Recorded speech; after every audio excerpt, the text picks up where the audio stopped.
Âgée de plus de 80 ans, Mireille Mathieu est une icône célébrée dont la vie, derrière les lumières éblouissantes de la scène, est empreinte de chagrin caché. Née dans la pauvreté à Avignon et affectueusement surnommée Bémimi, ses premières années furent marquées par la lutte et le sacrifice.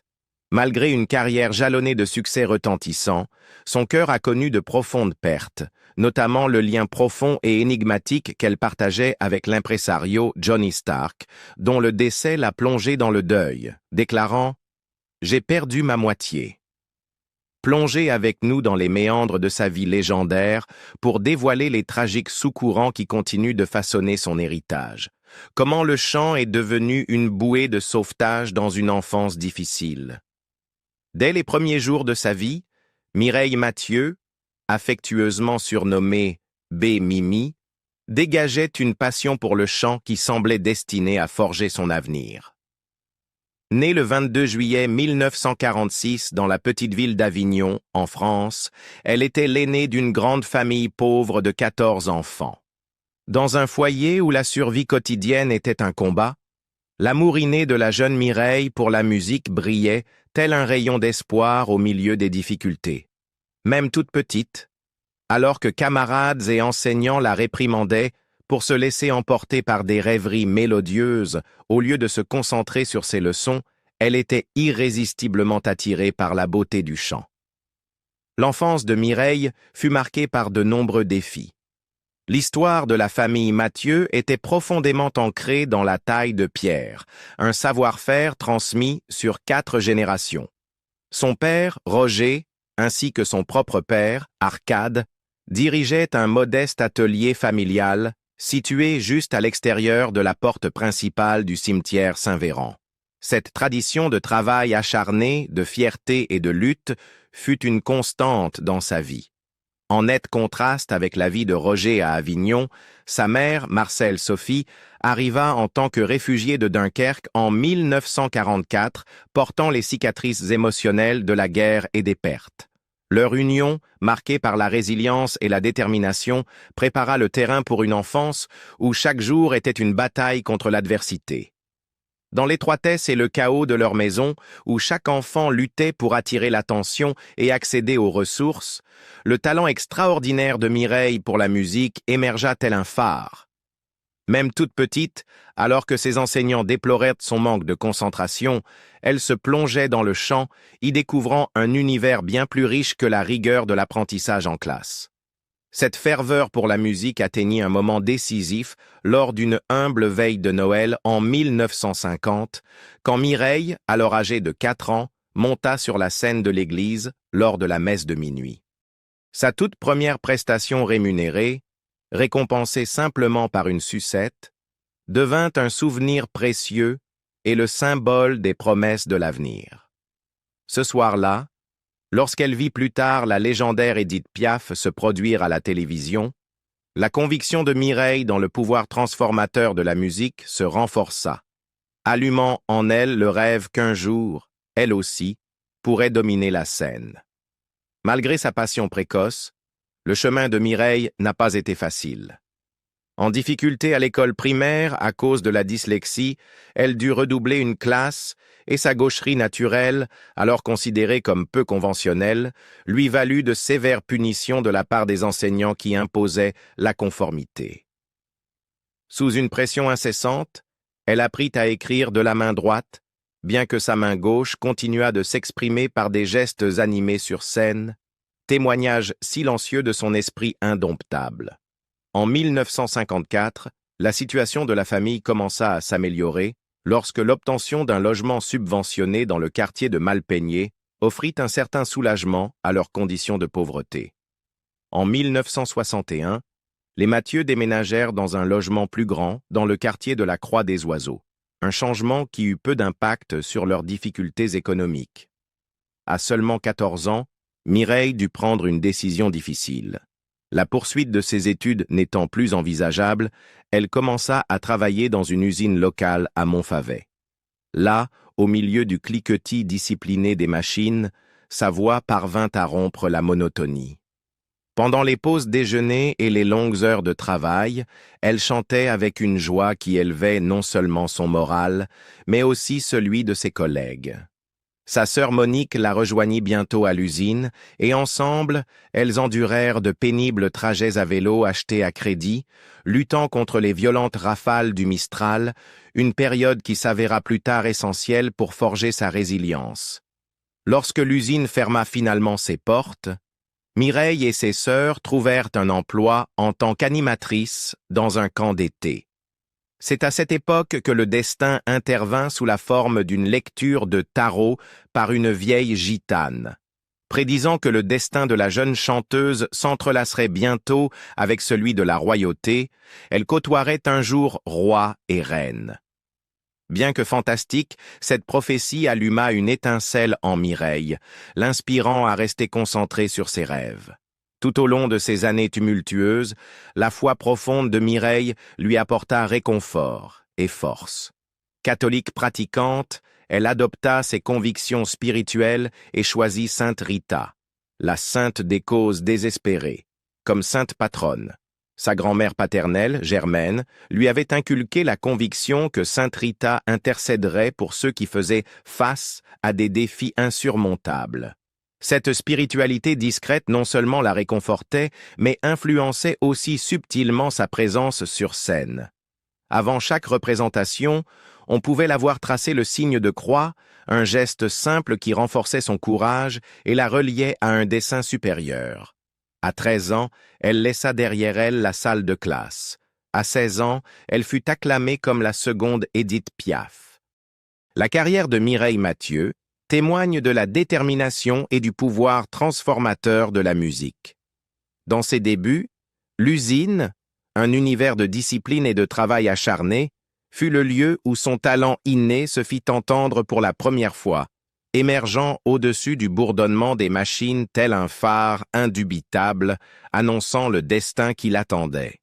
À peine 2 ans après avoir quitté l'école, elle fit son entrée sous les projecteurs locaux en participant à un concours régional de talent à Avignon, intitulé « On chante dans mon quartier ». Le cadre modeste, une petite scène éclairée par un unique projecteur, accompagné d'un piano partagé et d'un petit groupe, fut le creuset où son destin se forgea. Le public, frappé par la puissance brute de sa voix, que certains décrivaient comme portant le son d'un océan entier, fut captivé dès la première note.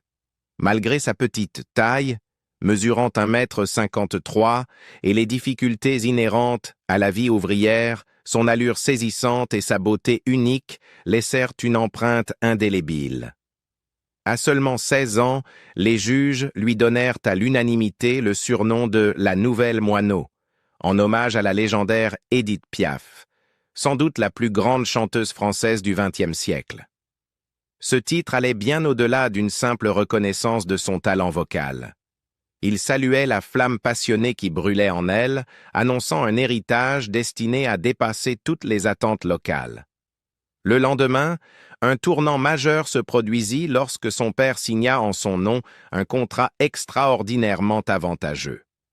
Dans ce qui ressemblait à un conte de fées moderne, sa vie se transforma du jour au lendemain, passant de la routine de l'usine à l'univers éblouissant des spectacles, des enregistrements et de l'attention médiatique. Au cœur de cette métamorphose se trouvait Johnny Stark, un impresario légendaire surnommé l'Américain en raison de son nom et de son allure. Ayant perfectionné ses compétences sous l'influence des soldats américains dans sa jeunesse, Stark reconnut le talent unique de Mireille et prit sur lui de cultiver son potentiel, à l'instar du colonel Tom Parker pour Elvis Presley. Sous sa direction, elle commença à forger sa propre identité artistique, dépassant la simple imitation de son idole. L'influence de Stark fut décisive lorsque Mireille participa de nouveau au concours de chant annuel. Malgré une scène de seulement 6 mètres carrés, partagée avec un piano et un petit ensemble, l'événement réunit un public jeune et dynamique ainsi que des repéreurs de talents avides de découvrir de nouvelles étoiles. C'est dans ce cadre intime mais chargé d'énergie que son avenir fut discrètement amorcé. À la suite de ce succès précoce, Elle suivit des cours de chant privé avec Madame Laure Collière, une professeure de piano qui l'aida à parfaire ses dons naturels. Toutefois, son parcours ne fut pas exempt d'obstacles. En 1962, son choix d'interpréter des chansons d'amour jugées trop matures pour son âge lui fit perdre face à Michel Thor, et en 1963, son interprétation de l'hymne à l'amour d'Édith Piaf ne lui permit pas de remporter la victoire. Mais la persévérance l'emporta. En 1964, en chantant La vie en rose de Piaf, elle triompha, remportant non seulement un voyage gratuit à Paris, mais également une pré-audition pour l'émission télévisée Jeux de la chance, où des chanteurs amateurs concouraient tant pour les votes du studio que pour ceux par téléphone. Arriver à Paris fut pour Mireille une expérience bouleversante et transformatrice. Pour moi, Paris était la fin du monde. Je n'avais jamais pris le train ni vu une caméra auparavant. Je ne savais pas ce que cette aventure allait me réserver, se souvient-elle plus tard. Les vastes scènes, les projecteurs éblouissants et les possibilités infinies de la capitale contrastaient vivement avec le cadre modeste d'Avignon, imprégnant chaque instant d'une aura de promesses inexplorées. Sous la houlette de Starck, Mireille commença à affiner son personnage scénique et son répertoire musical. Conscient que l'imitation d'Édith Piaf limitait son véritable potentiel, Starck l'encouragea à découvrir et cultiver son propre style distinctif. En repensant à cette période, elle admira plus tard « J'étais tellement formaté pour imiter mon idole que je pensais n'être capable de rien d'autre. Cela fut immédiatement l'une des plus grandes déceptions de ma vie. » Ce tournant marqua un changement tant dans sa direction musicale que dans sa réalisation en tant qu'artiste indépendante. Rapidement, des performances de grande envergure suivirent. Un moment décisif survint lorsqu'elle enchaîna 7 apparitions consécutives dans l'émission télévisée Télé Dimanche, conquérant à chaque fois le cœur des téléspectateurs. Puis, dans un élan audacieux qui cimenta son statut d'étoile montante, elle se produisit à l'Olympia de Paris. Le 20 décembre de cette année charnière, elle signa avec Bruno Cocatrix, le propriétaire de l'Olympia, et seulement 2 jours plus tard, elle éblouit le public avec un répertoire de 3 chansons de Piaf, chaque note résonnant de l'émotion brute et de la résilience de son parcours. La presse la qualifia rapidement de Piaf d'Avignon, un titre rendant hommage à son mentor tout en soulignant la singularité de sa voix. Son ascension fulgurante ne se limita pas à Paris. Au cours de 1966 et 1967, elle parcourut sans relâche la France, laissant son empreinte dans chaque ville grâce à ses performances live électrisantes. C'est lors de l'une de ses tournées que Starck lui annonça qu'elle avait enfin atteint un jalon important. Elle était libérée de ses dettes et évaluée à plus d'1 million de francs. Cet accomplissement représentait non seulement un triomphe professionnel, mais aussi une victoire profondément personnelle, car Mireille rêvait depuis longtemps de sortir sa famille de la pauvreté. Grâce à cette sécurité financière retrouvée, elle put investir dans l'avenir de sa famille en achetant un véhicule pour l'entreprise de son père, en acquérant une maison spacieuse pour ses parents et ses frères et sœurs, et même en installant un téléphone pour éviter les longs trajets à la pharmacie locale. La renommée grandissante de Mireille dépassa rapidement les frontières françaises. En 1967, elle foulait la scène du London Palladium, se produisant devant la royauté, un moment qui marqua sa transformation de vedette locale en superstar mondiale. Sa version française de The Last Waltz d'Engelbert Humperdinck, réinventée sous le titre La dernière valse, captiva le public britannique et devint un tube. Ses tournées s'étendirent ensuite au Canada et aux États-Unis, avec des apparitions mémorables dans les émissions The Ed Sullivan Show et le Danny Kaye Show. Au fil de ses voyages, elle rencontra des icônes telles qu'Elvis Presley et partagea la scène avec des légendes telles que Dean Martin et Frank Sinatra à Las Vegas, chaque rencontre enrichissant davantage son héritage naissant. Cependant, les exigences de la célébrité ne furent pas sans conséquences. Le rythme épuisant des performances et des déplacements constants laissait peu de temps pour se reposer. En février 1968, alors qu'elle était en tournée, Mireille fut victime d'un grave accident de voiture qui lui fractura une vertèbre, l'écartant de la scène pendant 3 longs mois. Un mot cryptique laissé derrière elle. « We will get you next time » rappela brutalement la fragilité de sa nouvelle vie, tout en renforçant sa détermination à surmonter chaque obstacle. Au début des années 1970, Mireille Mathieu évolua encore, tant en tant qu'artiste qu'en tant que femme d'affaires. Face à une demande record, sa direction dut naviguer dans des défis contractuels complexes, y compris un procès d'1 million de dollars, qui soulignait la nature tumultueuse de l'industrie musicale. Malgré ces épreuves, elle resta fidèle à son art. En 1974, elle fit preuve d'un esprit entrepreneurial en créant sa propre maison d'édition, Abilene Music, qui s'étendit par la suite à Abilene Disc, une entreprise gérée par ses sœurs pour préserver sa production artistique. Des collaborations prestigieuses et des performances marquantes aux tournées internationales en Chine et en Russie, la carrière de Mireille Mathieu devint une chronique de réinvention constante. Ses concerts à guichets fermés à Paris, notamment au Palais des Congrès en 1986 où plus de 100 000 spectateurs se pressèrent pour la voir, confirmèrent son statut de chanteuse la plus aimée de France. Même face à des revers personnels et professionnels, y compris le décès de son manager de longue date, Johnny Stark, la résilience de Mireille resta inébranlable. Aujourd'hui, alors qu'elle continue de se produire et d'enregistrer au XXIe siècle, Mireille Mathieu n'est pas simplement une chanteuse, mais un symbole durable d'espoir et de persévérance. Son parcours, depuis le sol de l'usine et les petites scènes d'Avignon jusqu'aux lumières étincelantes de Paris, de Londres et d'ailleurs, demeure un récit vivant de transformation. Chaque performance résonne de l'esprit déterminé d'une jeune fille qui a refusé que la pauvreté la définisse, prouvant qu'en dépit de tous les obstacles, les rêves peuvent véritablement devenir réalité.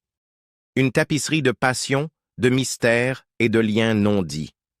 La vie amoureuse de Mireille Mathieu a toujours été aussi énigmatique et captivante que sa voix extraordinaire, une tapisserie tissée de passion, de secrets et de moments de romance presque mythiques qui ont alimenté d'innombrables spéculations parmi les médias et ses fidèles admirateurs. Malgré d'innombrables rumeurs et questions indiscrètes, elle a toujours gardé un silence discret sur les détails intimes de ses relations, préférant laisser sa musique parler d'elle-même plutôt que de dévoiler les chapitres cachés de son univers personnel. L'un des sujets d'intrigue les plus persistants a été le rôle de Johnny Stark, son impresario légendaire, dans sa vie et en amour. Chaque fois qu'on lui posait des questions sur son influence, la chanteuse iconique, célébrée comme l'une des plus grandes voix françaises de sa génération, répondait avec une vague délibérée. Certains ont même spéculé que l'homme qui avait orchestré son ascension fulgurante pourrait avoir été plus qu'un simple manager, peut-être fut-il son premier grand amour. Bien que la vérité soit restée insaisissable, elle avait un jour déclaré « Johnny Stark est mon merveilleux ange. Il a vécu pour moi et, tout simplement, je chantais pour lui. » En ces quelques mots se trouvait l'essence d'une relation qui défiait toute catégorisation simple. Un lien mêlant mentorat, affection profonde et une intimité qui dépassait le cadre professionnel. Stark, affectueusement surnommé « l'Américain » en raison de son style distinctif et de ses origines, était bien plus qu'un simple manager. Il fut l'architecte de sa transformation, la faisant passer d'une jeune chanteuse prometteuse à une véritable superstar. Avec une détermination inébranlable et des exigences rigoureuses, il l'a éloignée des comparaisons incessantes avec Édith Piaf et l'a poussée à forger sa propre identité. Son avertissement fréquent « Tu n'es pas elle » résonnait profondément alors qu'il façonnait minutieusement chaque aspect de sa personnalité publique, de sa célèbre coupe au carré qui imposait les tendances mondiales à la délicate chaîne autour de son cou, qu'il considérait comme le symbole de son individualité et de sa force. Bien que leur relation fût strictement professionnelle en apparence, la proximité qu'ils partageaient était palpable, nourrissant des rumeurs d'un lien autant émotionnel et presque paternel que stratégique. Cependant, au-delà de cette profonde connexion avec Stark, la vie amoureuse de Mireille fut marquée par des épisodes de romance presque consommés, aussi éphémères qu'intenses. Au début des années 1980, elle vécut une idylle semblable à un scénario de cinéma. Elle tomba amoureuse d'un homme incarnant richesse, élégance et la promesse d'une vie totalement éloignée des difficultés de sa jeunesse. Leur relation devint rapidement le sujet favori des tabloïds, et en 1983, le couple était fiancé. Il semblait que Mireille allait enfin opter pour une vie plus calme et conventionnelle, loin des exigences incessantes de sa carrière. Cependant, à l'approche du jour du mariage, le doute s'immisça. La perspective de fonder une famille, une vie qui pourrait l'obliger à renoncer à sa passion unique pour le chant, la remplissait de crainte. Dans un retournement dramatique, seulement 3 jours avant la cérémonie prévue, elle annula les fiançailles. Cette décision déchirante mais résolue souligna son engagement indéfectible envers son art, marquant un autre chapitre poignant dans une vie où amour et sacrifice s'entremêlent sans cesse.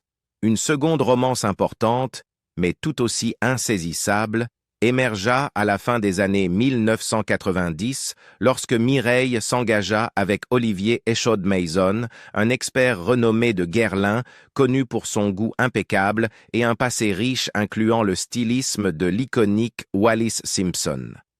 Leur union était une étude de contraste. Mireille, petite et rayonnante d'une féminité intemporelle, et Olivier, une figure suave et charismatique, rappelant le charme classique d'Hollywood. Ensemble, ils formaient un duo saisissant, semblant destiné à une romance digne d'un film. Pourtant, comme pour sa précédente liaison, cette relation finit par s'éteindre, les exigences de leur vie respective prenant le dessus, laissant Mireille se retirer à nouveau dans l'intimité de son monde intérieur. Pour ajouter encore au mystère, des rumeurs persistantes la liaient à d'autres personnalités célèbres. Les médias, toujours avides de scandales ou de gros titres, spéculaient sur d'éventuelles liaisons secrètes avec des stars telles qu'Alain Delon, une icône du cinéma dont le seul nom pouvait enflammer les passions en France, et évoquaient même un bref baiser à l'écran avec la star américaine Patrick Duffy lors d'un duo au début des années 90. Duffy se souvint par la suite de leur rencontre avec un mélange d'amusement et de nostalgie, notant que la presse spéculait avec ferveur sur une connexion plus profonde entre eux. Pourtant, fidèle à elle-même, Mireille ne confirma ni ne démentit, conservant une aura impénétrable de mystère qui laissait le public reconstituer les fragments de sa vie privée à partir de rumeurs éparses. Tout au long de sa carrière, la légendaire chanteuse fut étroitement protégée par son entourage. Dès son plus jeune âge, elle fut entourée par le soin de sa famille. D'abord accompagnée par sa tante, ensuite gérée par sa sœur Monique et, de manière notable, par le vigilant Johnny Stark. Cette protection étroite laissait peu de place aux relations publiques, et son « jardin secret de l'amour » devint une source perpétuelle de fascination et de spéculation parmi les fans et les critiques. Réfléchissant à la nature insaisissable de l'amour, elle déclara un jour « L'amour est le plus beau sentiment au monde. Je pense qu'on ne peut pas vivre sans amour. Il n'est pas nécessaire de se marier pour aimer quelqu'un. » Par cette remarque, elle résumait sa conviction que l'essence de l'amour transcende les frontières traditionnelles et que la quête de passion ne doit pas être limitée par des étiquettes conventionnelles ou des déclarations publiques. L'impact profond de Johnny Stark sur la vie de Mireille reste indéniable. Leur relation, riche en complexité et en intimité intense, a marqué une époque significative de sa carrière. Même lorsqu'elle vécut d'autres romances, la perte de Stark en 1989, lorsqu'il succomba à une crise cardiaque soudaine à l'âge de 66 ans, laissa un vide incommensurable dans son cœur.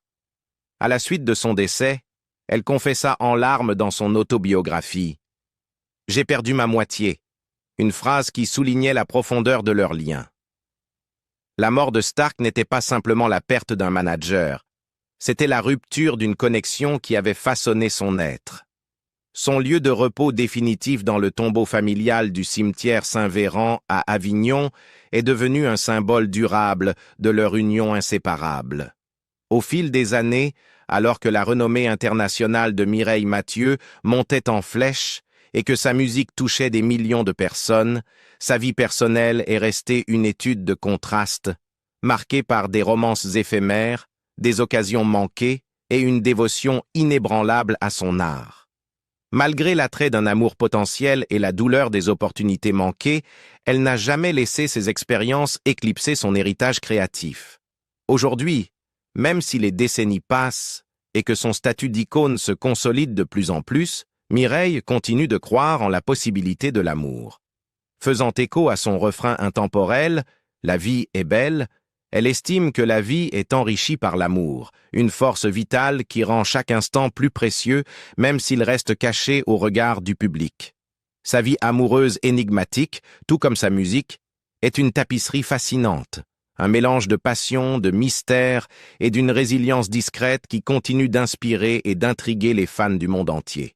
Comme nous l'avons vu, la légendaire chanteuse française, aujourd'hui âgée de plus de 80 ans, a connu des sommets extraordinaires et des creux déchirants. Sa vie a été marquée par le lien envoûtant mais énigmatique qu'elle partageait avec Johnny Stark, une relation si profonde qu'elle avait un jour déclaré en larmes « J'ai perdu ma moitié ». Depuis son décès, nombreux sont ceux qui se demandent si cette perte l'a empêché d'ouvrir à nouveau véritablement son cœur à l'amour. Qu'en pensez-vous? La vie amoureuse de Mireille a-t-elle été à jamais transformée depuis le départ de Johnny Stark? Ou y a-t-il encore de l'espoir pour de nouveaux départs durant ces années d'or? Faites-nous part de vos impressions dans les commentaires ci-dessous. Et n'oubliez pas d'aimer, de partager et de vous abonner pour découvrir davantage d'histoires explorant les chapitres méconnus des légendes de la musique.